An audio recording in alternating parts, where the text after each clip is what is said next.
ഒരു 5-6 ദിവസം മുന്നേ വരെ PM ശ്രീ പറ്റൂല. നമ്മള് മാറണ്ടേ? ഞാൻ എന്റെ അഭിപ്രായം മാറ്റി. ഇതേപോലെ പറഞ്ഞ ഒരുത്തനാണ് ശിവൻകുട്ടി. ഇന്നലെ ഒരു എളുപ്പില്ലാതെ പച്ചയ്ക്ക് പറയാണ്. അപ്പൊ ഞാൻ എന്റെ അഭിപ്രായം മാറ്റിയല്ല. നമ്മള് ചക്കയ്ക്ക് ചായക്കണവരാണല്ല. അപ്പ കാണണവന്മാരെ അപ്പാന്നങ്ങ് വിളിച്ചേക്കണം. നമുക്ക് കാശിനല്ലേ ആവശ്യം. ആയിരക്കണക്കിന് കോടി വരാതിരിക്കുന്നു, ഇവിടെ ഇലക്ഷൻ വരാതിരിക്കണം. അതും കൂടാതെ ഓരോരുത്തരുടെ കുടുംബത്തിലെ ആവശ്യത്തിന് ചെലവുകൾ ഇരിക്കണം.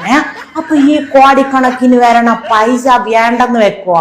നട്ടലില്ലാത്ത കൊണ്ട് അത് വളയ്ക്കണേ നിവർക്കണേ പ്രശ്നവും വരണില്ലല്ലോ. അതുപോലും അറിയാതാണ് എച്ചപ്പയെന്നും പറഞ്ഞു കുറെ എണ്ണങ്ങൾ മുന്നോട്ട് വന്ന്. നിങ്ങൾക്ക് എന്തെങ്കിലും ഇതിൽ എതിർപ്പുണ്ടാന്ന് ചോദിച്ചപ്പോ അത് നമുക്ക് ആശങ്കയുണ്ട്.